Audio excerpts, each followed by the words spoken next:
Katie. We have The Mystery Lilac Inn, and we are on Chapter 6, Uncanny Recoveries.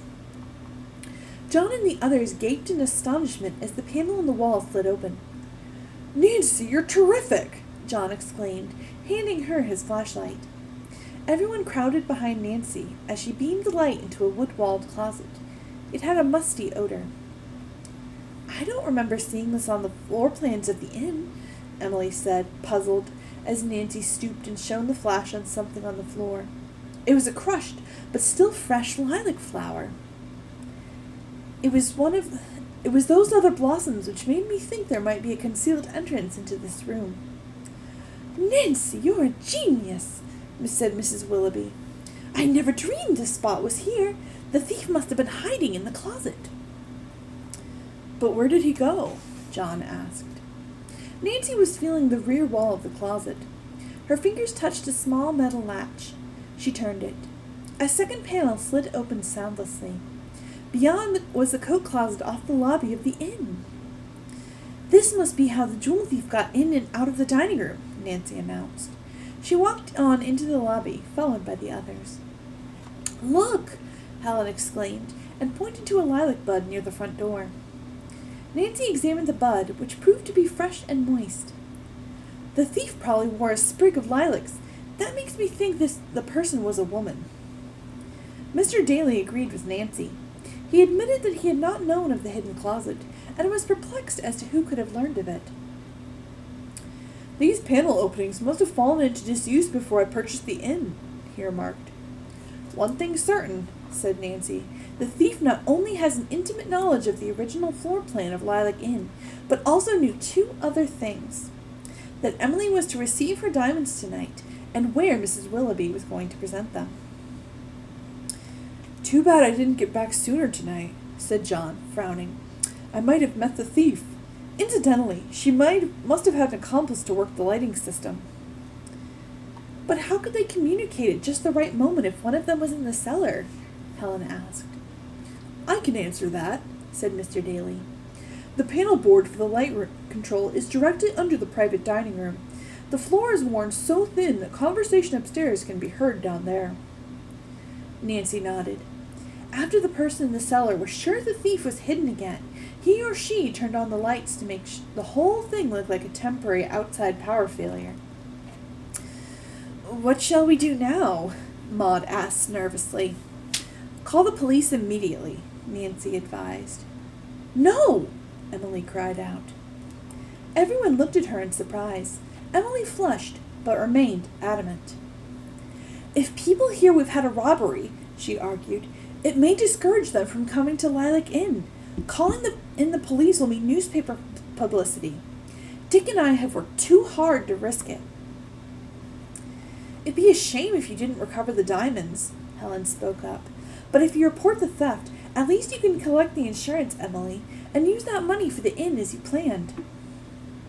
At this remark, Mrs. Willoughby's face again turned ash-white, and the others thought she was about to faint again. Insurance, she said hoarsely.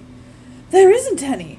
I thought the jewels were safe in the bank vault and let the insurance policy lapse." Everyone listening was stunned, and tears came to Emily's eyes. She turned to Nancy and asked in a trembling voice, "What shall I do?" It was Helen who spoke up. "Have Nancy take over the case of your missing diamonds, Emily. I guarantee she'll unearth them." All the others backed Helen's suggestion eagerly except Maud. The social director merely raised her eyebrows. The amateur sleuth smiled. "I'll be glad to do what I can, Emily, but this is a big assignment. If I don't succeed very soon, will you promise to notify the police?" "It's a bargain, Nancy." John whistled. "Miss Drew, detective, you're not going to have much time for skin diving." Nancy laughed. "I'll find time." John cautioned the Willoughbys to make sure all the first-floor doors and windows were kept locked at night.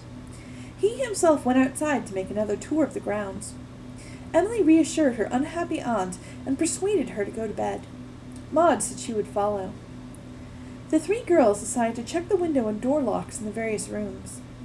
Emily took the kitchen and offices, while Nancy and Helen headed for the other rooms. Minutes later, they met in the lobby to report everything locked. Helen gave a huge sigh. Nancy, aren't you exhausted after all this excitement? Nancy admitted that she was a bit tired. 2 burglaries in one day and a car mishap are quite enough. She smiled wearily. Helen, what's your theory about the theft of Emily's diamonds? The dark-haired girl hesitated. I'm sure it's an outside job, but... Out with it, Miss Corning, Nancy urged. Whom do you suspect? Can't talk. John McBride, her friend blurted. I like him very much, but he was away most of today. Yet Emily said he was here to fix up the inn during Dick's absence. Yes, she did, Nancy admitted. But I can't believe John has anything to do with it either the theft or the mysterious happenings at Lilac Inn. The young sleuth's eyes had been roving back and forth across the floor since it was instinctive with her to be hunting for clues whenever a mystery confronted her. Excuse me. Something glinted in a corner under a chair. She went to pick it up as Emily came into the lobby. What is it? Emily asked. Believe it or not, it's my stolen charge plate, Nancy answered. I may be jumping to conclusions, but I'm sure now that my impersonator is the jewel thief. She dropped the charge plate from her pocket or purse, probably when she put the jewel case in it. This is positively eerie, Helen remarked. Maybe that fake Nancy dropped something else. The girls started to search, and presently Helen found a tiny envelope further under the chair. Nancy's name and address were typed on it. Ooh.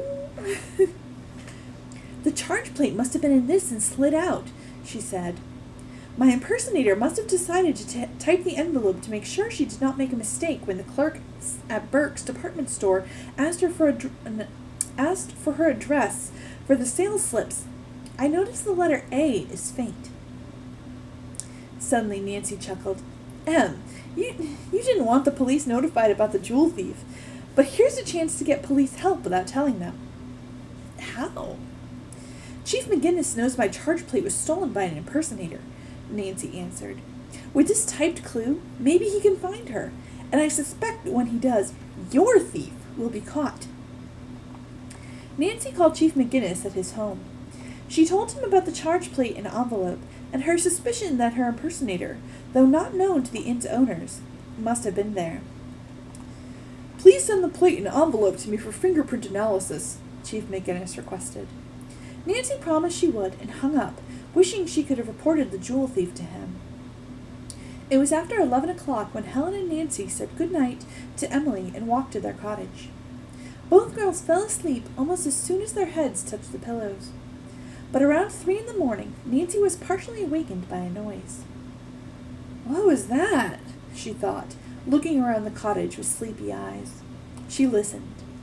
But all was silent now. Finally, Nancy went back to sleep. She awoke at 7. Helen was still asleep. Nancy put on a casual sweater and skirt and loafers. She tiptoed from the cabin and headed for the inn. No one else seemed to be outside. For the next half hour, Nancy looked near the front door for footprints, lilac buds, or anything else to give her a clue to the jewel thief. She found nothing. She strolled around back and met Hank, the gardener, who greeted her pleasantly and said he had decided not to give up his job. My injured leg's better, but I have other worries now, he said. Some outdoor equipment was taken last night from the tool shed. Really? Said Nancy. What? Hank led her to the small wooden structure used by the outdoor workers. We're missing several shovels, rakes, some wire, and small parts, said Hank.